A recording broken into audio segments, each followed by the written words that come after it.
الحمد لله رب العالمين والصلاة والسلام على سيدنا محمد الأمين وعلى آله وصحبه ومن تبعهم بإحسان إلى يوم الدين.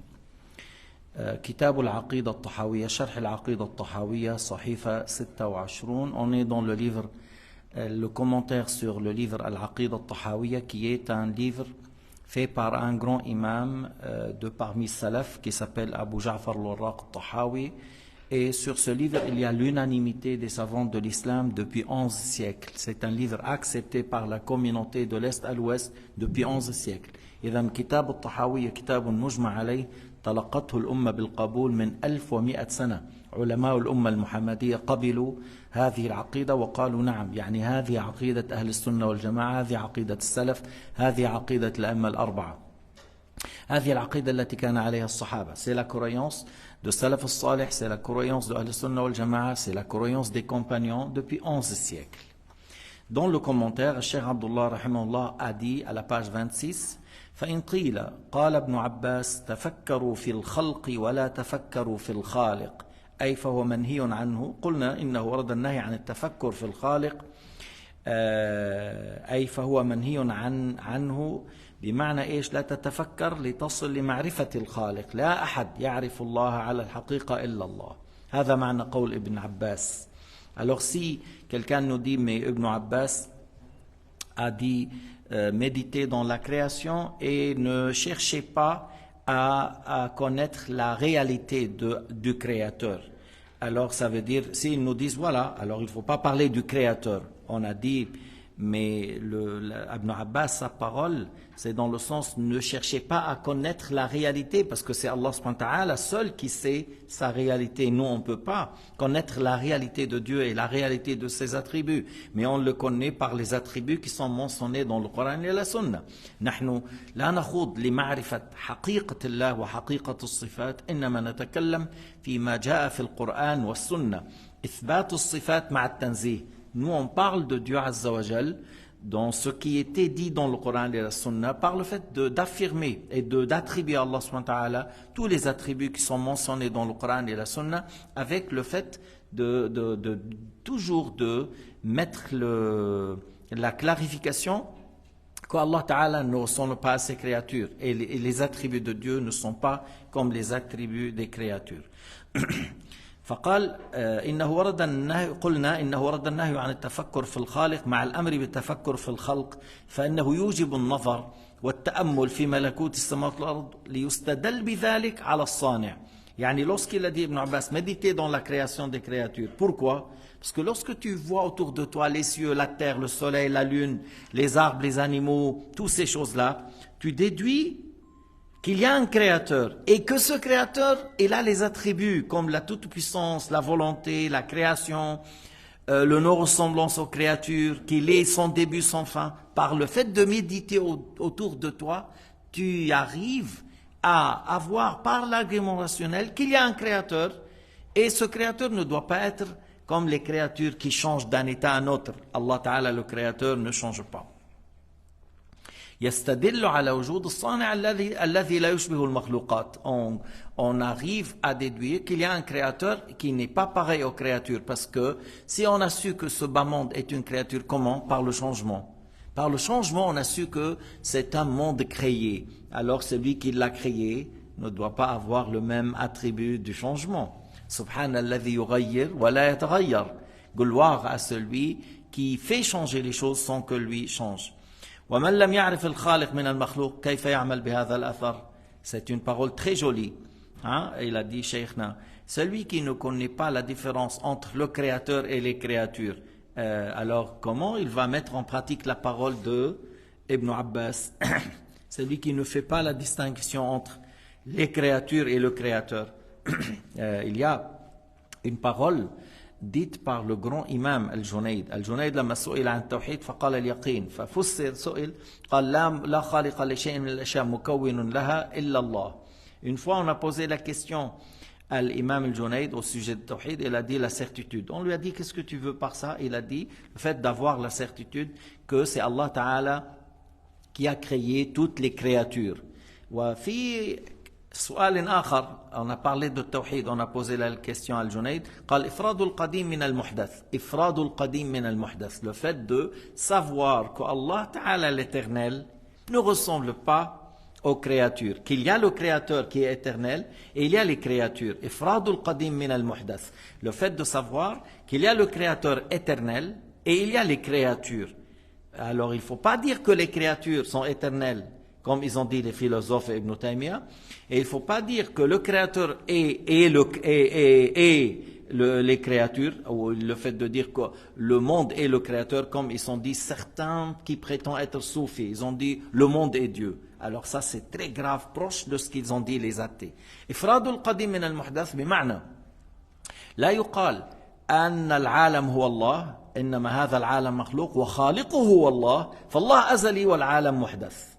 Le monde est une créature, celui qui l'a créé c'est Allah Ta'ala, le créateur éternel sans début, sans fin, et le monde il a un début. Et bien sûr il a une fin, كل من عليها فان ويبقى وجه ربك ذو الجلال والإكرام, l'anéantissement pour certains par la mort et pour certaines choses par le changement au sujet des cieux, et que par la suite bien sûr les gens dans l'enfer, les mécréants sont éternellement dans l'enfer et les croyants dans le paradis éternellement.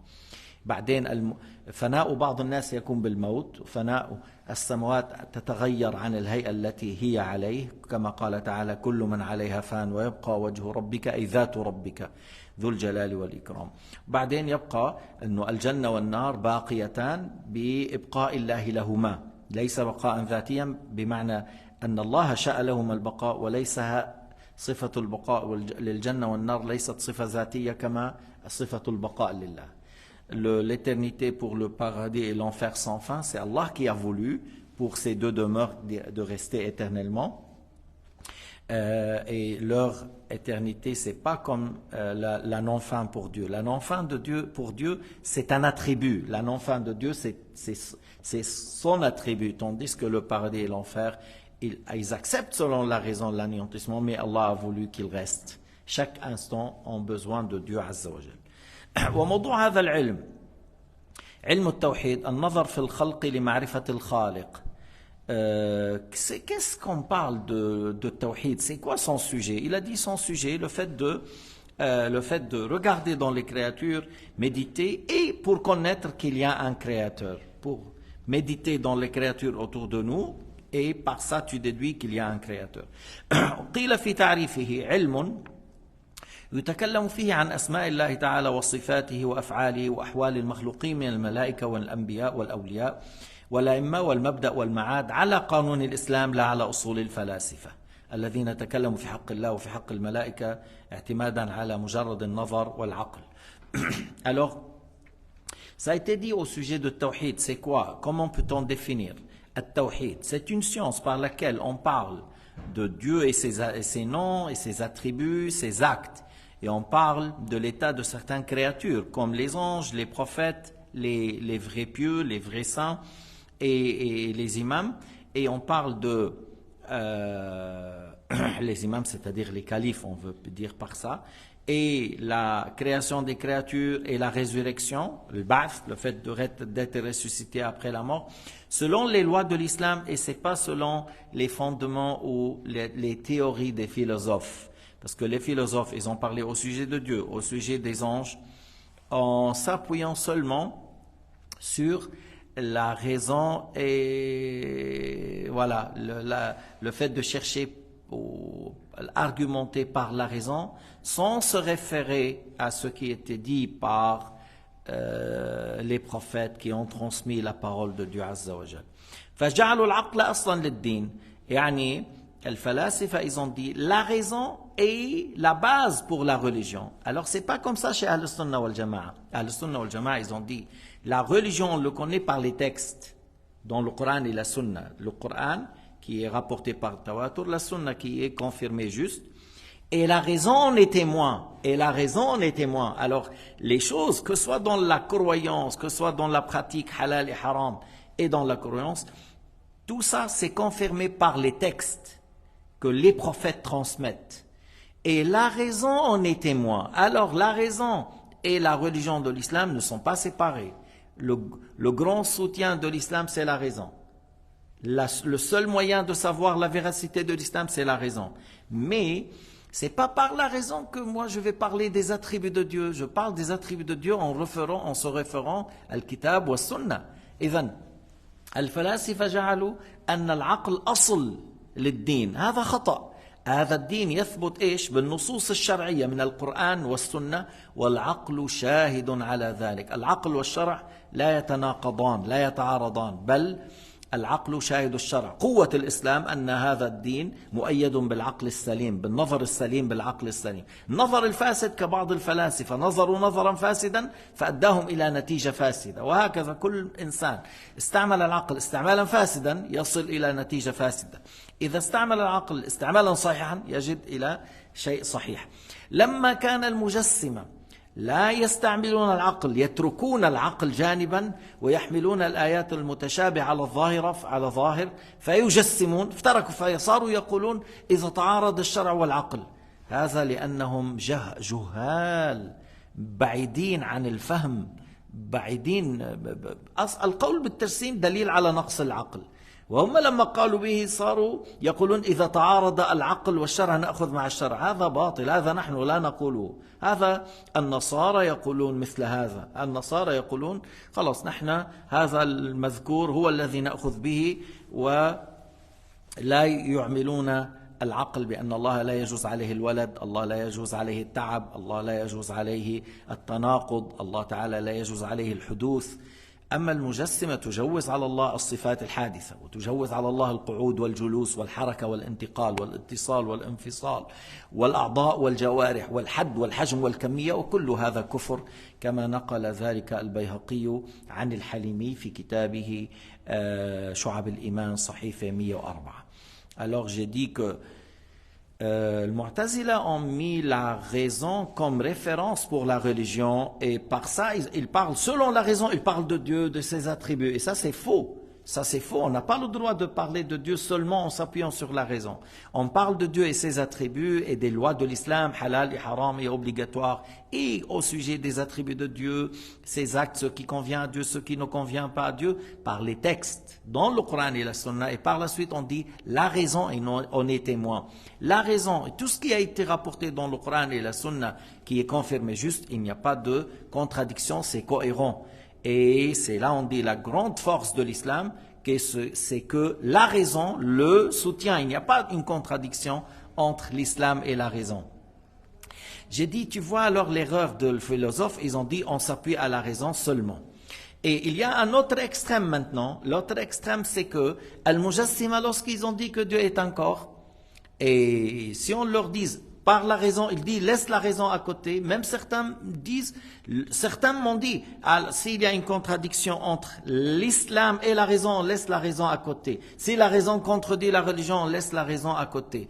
Mais c'est une parole d'une grande ignorance. Ça prouve une grande ignorance. D'ailleurs, celui qui dit Allah est un corps, qui s'assoit, qui se lève, qui bouge à droite, à gauche, qui va du haut en bas et il va du bas en haut, et il a des membres, il a des organes, il a un poids, il peut toucher les choses, il peut être séparé des choses, et il peut avoir des souliers, on peut le toucher, même Ibn Taymiyyah l'a dit, on peut le toucher. Tout ça c'est de la mécréance explicite, tout ça c'est de la mécréance explicite, sans doute, comme il a dit à l'imam al-Bayhaqi dans son livre Shu'ab al-Iman à la page 104, et il l'a rapporté d'un grand imam qui s'appelait Al-Halimi. Au premier volume, Shu'ab al-Iman, premier volume, à la page 104. Il a dit que ça c'est dans le fait d'attribuer à Dieu le corps, s'asseoir. Il a dit c'est de la mécréance, comme celui qui attribue à Dieu l'associé, comme celui qui dit Dieu n'existe pas. Mais le problème, que celui qui a accepté de dire Allah est un corps, tu vois qu'il n'utilise pas la raison. Et Allah nous a ordonné d'utiliser la raison lorsqu'on récite le Coran. Et lorsque Sayyidina Muhammad a parlé aux tribus arabes qui adoraient les idoles, il leur a ordonné d'utiliser la raison pour savoir et déduire que l'arbre, les statues, les idoles ne méritent pas d'être adorés, c'est pas des divinités, c'est pas des dieux, il faut pas les adorer. Et il leur a dit de réfléchir, raisonner pour rejeter l'idolâtrie. Alors, le seul moyen de savoir la véracité de l'islam, c'est la raison. Si quelqu'un te dit laisse-le à côté, on n'aura plus le moyen de savoir la vérité. On n'aura plus le moyen de savoir c'est quoi la religion juste, c'est quoi la religion qui est fausse. Vous voyez, alors là, il faut faire attention à cette question-là. On dit la religion de l'islam, que ce soit la croyance ou les pratiques, c'est confirmé par les textes et la raison est témoin et la raison soutient. Mais pour parler des attributs de Dieu dans l'aqida, dans le tawhid, des prophètes, des anges, le jour dernier, ou parler de halal et haram, on utilise les textes dans le Coran al-Karim et la Sunna, les paroles prophétiques qui sont confirmées justes, et toujours la raison soutient ce qu'on vient de dire.